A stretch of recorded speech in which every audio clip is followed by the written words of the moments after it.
बिस्मिल्लाहिर्रहमानिर्रहीम और अस्सलाम वालेकुम। 3 अप्रैल और पाकिस्तान में जुमेरात की शाम।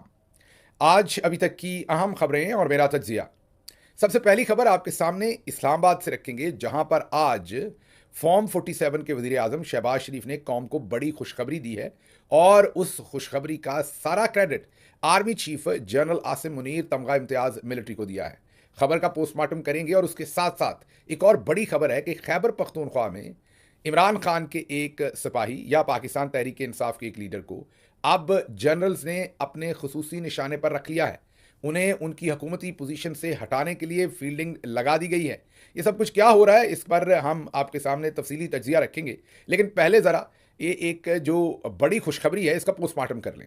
आज फॉर्म 47 के शहबाज शरीफ साहब ने एक खुशखबरी दी कि पूरी कौम के नाम 7 रुपये 41 पैसे फ़ी यूनिट बिजली की कीमत में कमी कर दी गई है। ये कमी घरेलू और सनती दोनों सार्फिन के लिए गालिबन की गई है।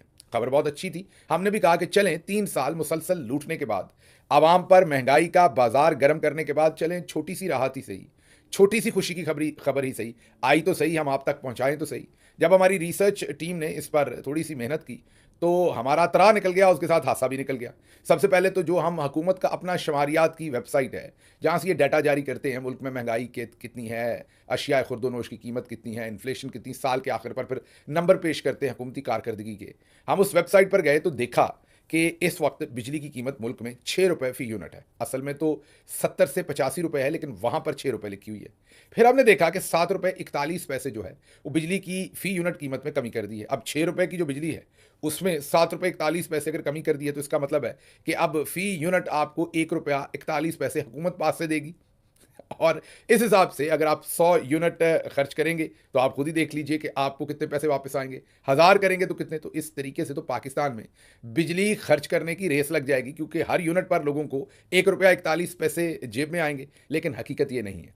हकीकत आपको पता है कि जब इमरान खान की गवर्नमेंट थी तो 2022 अप्रैल तक बिजली का फी यूनिट तकरीबन 16-17 रुपए, कुछ लोग 19 रुपए कहते हैं, दुरुस्त नहीं है, 16-17 रुपए के आगे पीछे फी यूनिट। वैसे 14 रुपए भी था कम टैरिफ वाले, लेकिन आप उसे ऑन एवरेज 16 रुपए कर लीजिए। 16 रुपए के करीब फी यूनिट बिजली का जो है वो दिया जा रहा था। उसके बाद अब बिजली का फी यूनिट जो है वो 70 से 85 रुपए के दरमियान में है। अब पहले तो आप ज़रा 16 और 70 और 85 का फ़र्क देख लें और फिर उसमें से 7 रुपए निकाल लें तो आपको अंदाज़ा हो जाएगा कि कितने 100% जो है वो ऑलरेडी इजाफा किया गया है। ये ऐसा ही है कि आप पहले 10 गुना बढ़ाएं चीज़ों की कीमतें और फिर 1 गुना कम कर दें। यही इन्होंने पेट्रोल में किया। शहबाज शरीफ जब भी मुआवजा पेश करते हैं तो 2024 के साथ करते हैं। मतलब वो ये बताने की कोशिश करते हैं कि मैं तो 24 में आया हूँ, इलेक्शन जो फरवरी के हुए, 2022 और 23 का नहीं बताते। क्या तब यहाँ पर हलाकू खान की हुकूमत थी? तब भी तो यहाँ पर army chief general Asim Munir और उससे पहले आर्मी चीफ कमर जावेद बाजवा साहब की हुकूमत थी, जिनमें आपको एक फॉर्म 47 के या एक आपको अपने असिस्टेंट के तौर पर उन्होंने रखा हुआ था। तो मुआवजा तो फिर 2022 से करना पड़ेगा।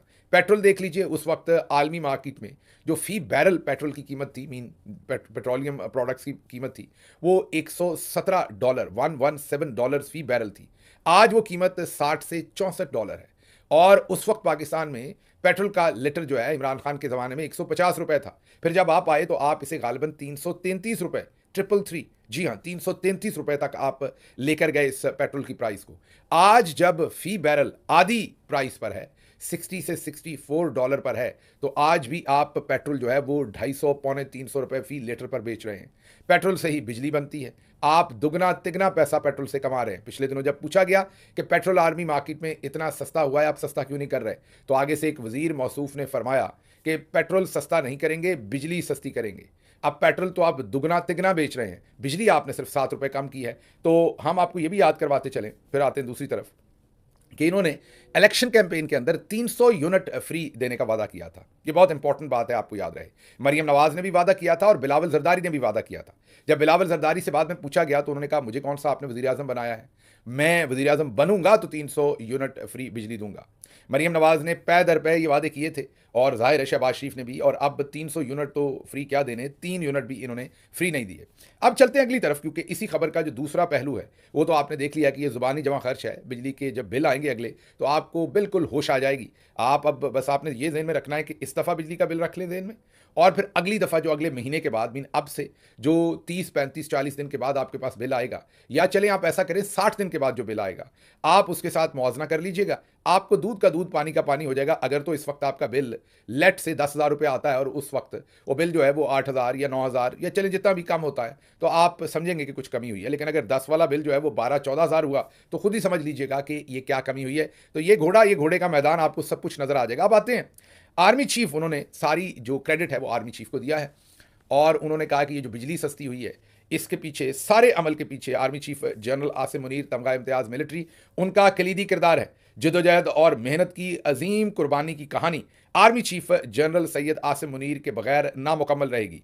उनका कलीदी किरदार है। मुल्क व कौम की तरक्की के लिए उनकी कोशिशें अल्लाह के यहाँ मंजूर हुई, ये शहबाज शरीफ साहब ने कहा। शहबाज शरीफ बड़े मीसने हैं, याद कीजिए 26 नवंबर को जब कत्लो गारत की थी, तो 28 नहीं, 29 नहीं, 30 नहीं, 27 नवंबर को ही उन्होंने कहा था कि ये सब आर्मी चीफ जनाब जनरल आसिम मुनीर, तमगा इम्तियाज मिलिट्री की मेहरबानी है, उनके कॉपरेशन से ये सब कुछ हुआ है। उन्होंने पूरी कत्लो गारत का मुद्दा आर्मी चीफ के ऊपर डाल दिया था। यहां पर भी वो बारीक वारदात कर रहे हैं। वो कह रहे हैं कि बिजली सस्ती हो या कुछ भी और हो, ये सब कुछ आर्मी चीफ जनाब जनरल आसिम मुनीर की दिन रात मेहनत से हो रहा है। अर्दली हैं, जाहिर है वो अपनी हैसियत भी बता रहे हैं और साथ साथ जिम्मेदारी भी उस तरफ शिफ्ट कर रहे हैं। लेकिन उन्हें पूरी बात बतानी चाहिए कि बिजली की कीमत 16 रुपए से 75 रुपए तक ले जाने में, इमरान खान के ज़माने में 16 रुपए थी, अब मैंने आपको कहा कि ये 70 से 85 के दरमियान है, चले बीच वाला पॉइंट ले लें 75 रुपए, तो 16 रुपए से 75 रुपए तक महंगी करने का क्रेडिट भी फिर आर्मी चीफ जनाब जनरल आसिम मुनीर, तमगा इम्तियाज मिलिट्री को ही देना पड़ेगा। 6% ग्रोथ पर ग्रो करती हुई इकॉनमी को सिफर से भी नीचे लेकर जाने का क्रेडिट भी फिर आसिम मुनीर साहब को ही मिलेगा। रिकॉर्ड दहशतगर्दी जो पाकिस्तान में इस वक्त हो रही है, उसका भी क्रेडिट मेरा नहीं बनता, वो भी आसिम मुनीर साहब को ही फिर देना पड़ेगा। पाकिस्तान के अंदर दहशतगर्दी और फिर सिक्योरिटी की जो बदतरीन सूरत हाल है, जिसमें हम पूरी दुनिया में थर्ड रैंक हुए हैं वर्स्ट सिक्योरिटी सिचुएशन में, उसका क्रेडिट भी जन साहब को ही जाएगा। फिर पाकिस्तान दहशतगर्दी से मुतासरा दुनिया में दूसरा मुल्क बन गया है, पहले नंबर पर बर्कीना फासो है, इसका क्रेडिट भी जन साहब को ही जाता है। पूरी दुनिया में इस तरह का कभी काम नहीं हुआ कि पूरी की पूरी ट्रेन ही हाईजैक हो गई 440 लोगों की, और उसके अंदर जितनी शहादतें और कत्लो गारत हुई, उसका क्रेडिट भी फिर जनरल साहब को ही लेना पड़ेगा। उसके बाद रमज़ानुल मुबारक में रिकॉर्ड हमले हुए हैं। जी हाँ, ये हुकूमत के अपने सेंटर्स अब ये नंबर्स जारी कर रहे हैं कि रिकॉर्ड हमले हुए हैं रमज़ानुल करीम में, दहशतगर्दी के कभी नहीं हुए। इसका क्रेडिट भी किसी ना किसी को लेना पड़ेगा, जाहिर है। फिर आपको याद होगा कि गार्डियन ने स्टोरी पब्लिश की थी कि हिंदुस्तान ने 20 लोगों को पाकिस्तान में आकर कत्ल कर दिया। घुस का लफ्ज़ कहता हूं तो कुछ पाकिस्तानियों को बुरा लगता है, तजलील फील होती है, यकीन कीजिए मुझे भी होती है, क्या करूं। वो क्लेम ही ऐसा करते हैं कि खबर इधर देनी पड़ती है। उनके वजीर ने जब गार्डियन की स्टोरी के बाद पूछा तो कहा कि हाँ मारा है, फिर मारेंगे, और उनके इस बयान के बाद लगातार लोगों की कत्लो गारत जारी है और उस पर जिनके कत्ल हो रहे हैं वो भी खामोश हैं। ज्यादातर जमीयत उलमा इस्लाम फे के लोगों को कत्ल किया गया है, और एक तो ऐसे मुफ्ती साहब भी हैं जिनके बारे में कहा जाता है वो कुलभूषण यादव को पकड़वाने में उनका कलीदी किरदार था। तो अब इसका क्रेडिट भी जाहिर है किसी ना किसी को तो लेना ही पड़ना है। शहबाज शरीफ साहब तो वो भी जन साहब को ही दे दीजिए। फिर रूल ऑफ लॉ इंडेक्स में हम नंबर 1 आ गए हैं दुनिया में, उसका भी क्रेडिट जाहिर है। जिस तरीके से अदालतों पर कब्जा किया गया, 26वीं तरमीम, अब अदालतें भी जनरल साहब की ही मुलाजमा बन गई हैं, तो उसका क्रेडिट भी उनको दे दीजिए। पासपोर्ट रैंकिंग में नीचे से नंबर 1 की तरफ जाने का जो हमें अफगानिस्तान, शाम, सीरिया, अफगानिस्तान और बहुत सारे मुल्कों को हम क्रॉस कर गए तेजी से और पासपोर्ट की रैंकिंग में नीचे से नंबर 1 आ रहे हैं, इसका क्रेडिट भी जाहिर है जनरल साहब को ही जाता है। फॉर्म 47 की हुकूमत बनाने, कागजात नामजदगी छीनने, इलेक्शन के नताइज चोरी करने, खवातीन तक को मिस हैंडल करने, पोलिंग एजेंट्स को कमरों में बंद करने, पोलिंग स्टेशन के ऊपर खुले आम वोटों की लूटमार करने, प्रिजाइडिंग ऑफिसर्स को किडनैप करने, फैंटी लगाने, यहां तक कि उन्हें चेंज करके नताइज चेंज करने का क्रेडिट भी जाहिर है जनरल साहब को ही जाता है। जजों के बेडरूम्स में कैमरे लगाने, इस्लामाबाद के जो बहुत सारे जजेस हैं उनका खत तक लिख देना और फिर उन्हें टारगेट करने का क्रेडिट भी किसी ना किसी को देना पड़ेगा। मरियम नवाज शरीफ की सीट हो या नवाज शरीफ की सीट हो, यास्मीन राशिद साहबा को जेल में रखने और नवाज शरीफ को झूठे फॉर्म 47 पर जितवाने का क्रेडिट भी इन्हीं को देना पड़ेगा। मोहसिन नकवी को क्रिकेट में लगाकर क्रिकेट तबाह करने का क्रेडिट भी इन्हीं को देना पड़ेगा। बैरूनी सरमायाकारी 75 साल कम तरीन लेवल पर लेके आने का क्रेडिट जो है वो भी जनरल साहब को ही देना पड़ेगा। पेट्रोल की तारीख में कम तरीन कीमत अब इंटरनेशनल मार्केट में इस वक्त, पिछले हालिया वक्त में कम कीमत है, लेकिन पाकिस्तान में दुगनी तिगनी कीमत रखने का क्रेडिट भी जनरल साहब के पास ही जाएगा। फिर कराची में 2 दफा बिजनेसमैनों से वादा करने के बावजूद कि ईरानी पेट्रोलियम प्रोडक्ट्स की स्मगलिंग और दूसरी स्मगलिंग रोकी जाएगी, उसके बावजूद स्मगलिंग का कई गुना बढ़ जाने का क्रेडिट भी जाहिर है जनरल साहब को ही जाना है। फिर जो अभी हाल ही में अहमद नूरानी ने स्टोरी की है, जो हाजरा साहबा की तरक्की है इतनी तेज़ी के साथ, और उसके साथ-साथ पासपोर्ट्स और दूसरे मामलात, उसका क्रेडिट भी ज़ाहिर है जन साहब को ही जाता है। फिर लोगों को नंगा करने, मारने, करंट लगाने, उनको ईंटें लटकाने, ख़वातीन को जेलों में डालने, सबका क्रेडिट भी ज़ाहिर है आपको तो नहीं जाएगा, उन्हीं को जाएगा। हाजी इम्तियाज़ साहब की वालदा मोहतरमा हों या छोटे बच्चे हों या बुज़ुर्ग हों, उनके साथ जो कुछ हुआ उसका क्रेडिट भी किसी न किसी को लेना पड़ेगा। तो अब ज़ाहिर है ये क्रेडिट जो है वो हिंदुस्तान में तो जाके किसी को दिया नहीं जा सकता, ये क्रेडिट पाकिस्तान में देना पड़ेगा, और उसको देना पड़ेगा जिसके पास असल में पावर है। तो अब आप दोनों बैठकर फैसला कर लीजिए, क्योंकि आप कह रहे हैं कि उन्हीं का कलीदी किरदार है, तो फिर इन सारी चीज़ों में कलीदी किरदार जो है वो उन्हीं को देना पड़ेगा। और यहाँ मत भूलिए कि ऐसा लीडर जिसके पीछे 90% आवाम खड़ी है, उसकी बीवी पर और उस पर जो इद्दत और निकाह जैसा घटिया केस बनाना और उनको जाली केसेस के अंदर जेल में रखना, वो भी क्रेडिट किसी न किसी को लेना पड़ेगा। फिर अर्श शरीफ, ज़िले शाह और जो बहुत कुछ हुआ उसका क्रेडिट भी किसी न किसी को लेना ही पड़ना है। और अच्छा जी, आगे चलते हैं। अगली खबर जो है वो इससे भी इंपॉर्टेंट है, और वो इंपॉर्टेंट खबर ये है कि अब खैबर पख्तूनख्वा में बाबर सवाती जो स्पीकर खैबर पख्तूनख्वा हैं, हमें ये इतलात आ रही हैं, और ये इतलात जो पाकिस्तान तहरीक इंसाफ के हर पार्टी के अंदर इंटरनल लोगों के प्रॉब्लम्स होते हैं, ये ध्यान में रखिएगा। जहाँ पे भी कोई ऑर्गेनाइजेशन हो, वो भले कारोबारी ऑर्गेनाइजेशन हो, पॉलिटिकल हो, अंदर ऑर्गेनाइजेशनल पॉलिटिक्स होती है। ये होना कोई बुरी बात भी नहीं है, ये एक हेल्दी कंपटीशन को भी जन्म देती है। तो इसलिए ये जो खबर है इसका ताल्लुक किसी सूरत भी आपने तहरीक इंसाफ के लोगों के आपस के बयानात की तरफ नहीं जोड़ना, वो तो चलता ही रहता है, वो ऐसी बात नहीं है। लेकिन असल जो हमें अंदर से खबर आ रही है, और ये हमें हमारे ज़राए खबर दे रहे हैं कि बाबर सवाती को टारगेट कर लिया है जर्नल्स ने। अब जो टॉप जर्नल्स हैं वो बाबर सवाती को उनकी पोजीशन से हटवाना चाहते हैं।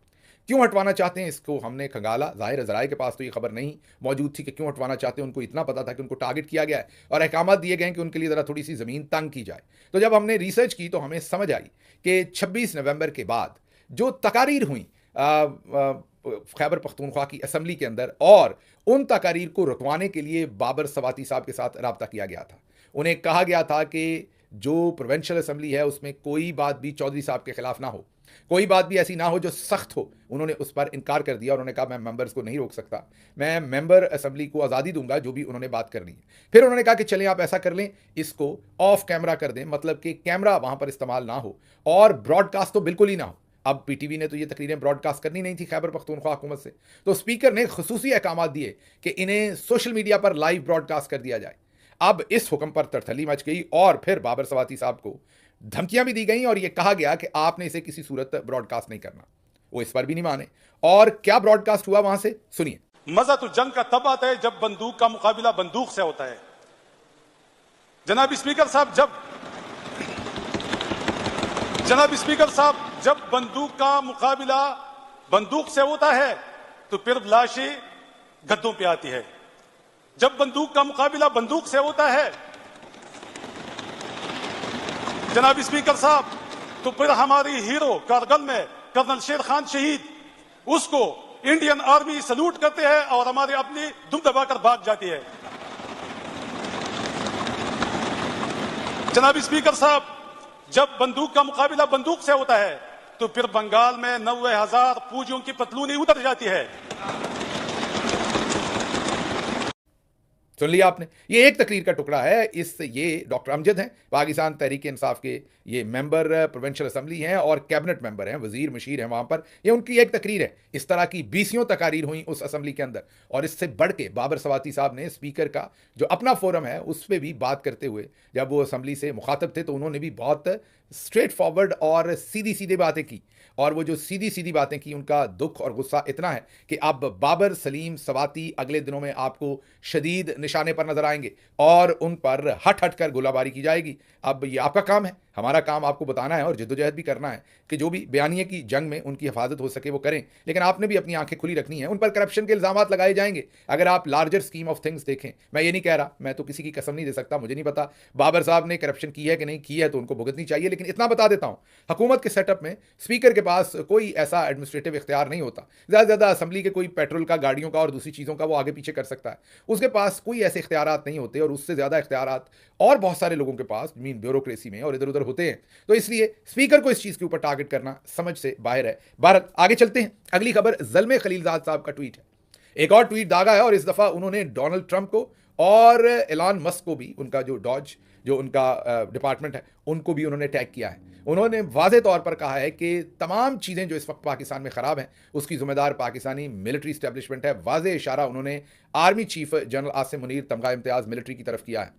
उन्होंने कहा पाकिस्तान के कारोबारी हालात हों, सियासत के हालात हों, सिक्योरिटी के हालात हों, सब कुछ को तबाह कर दिया और हल एक ही है, और वो है कि फ्री इमरान खान को बाहर निकालो, तो तभी पाकिस्तान बेहतरी की तरफ जा सकता है, वरना मेल्ट डाउन हो रहा है। बहुत सीधा, स्ट्रेट फॉरवर्ड, विकेटों के बिल्कुल दरमियान में ट्वीट किया है। और यहां पर मैं एक बार दोबारा आपको बताना चाहता हूं, आप सबको, मैं आपको पता है कि ऐसी आपको झूठी तसल्लियां नहीं देता, ना मेरे से ऐसी झूठी बातें होती हैं कि फाइल टेबल पे पहुंच गई है ट्रंप साहब की, अब ट्रंप साहब ने ये पूछ लिया है, अब उन्होंने ये कर दिया है, अब उन्होंने वो कर दिया है, अब वो ट्विटर का टेक्स्ट लिख रहे हैं ट्वीट का, अब वो ट्वीट हो जाएगा। मैं आपको ऐसी तसल्लियां नहीं देता, जो बात असल में होती है वो आपके सामने रखते हैं। इसलिए मैं सिर्फ आपको इतना कहूंगा, ज़ल्मे खलीलजाद साहब पर नज़र रखिए, उनके ट्वीट्स पर नज़र रखिए, उन पर नज़र रखिए। आपको कुछ ना कुछ होता हुआ आने वाले दिनों में ज़रूर, मुझे अल्लाह के घर से उम्मीद है, जाहिर है करना उन्होंने है, मैं तो नहीं कह सकता, लेकिन मुझे अल्लाह के घर से उम्मीद है कि इंसाफ के लिए कोई ना कोई बोलेगा। जो कुछ किया गया है उसके खिलाफ आवाज़ कहीं ना कहीं से उठेगी, इसलिए गौर से ज़रा तवज्जो उस तरफ अपनी रखिए।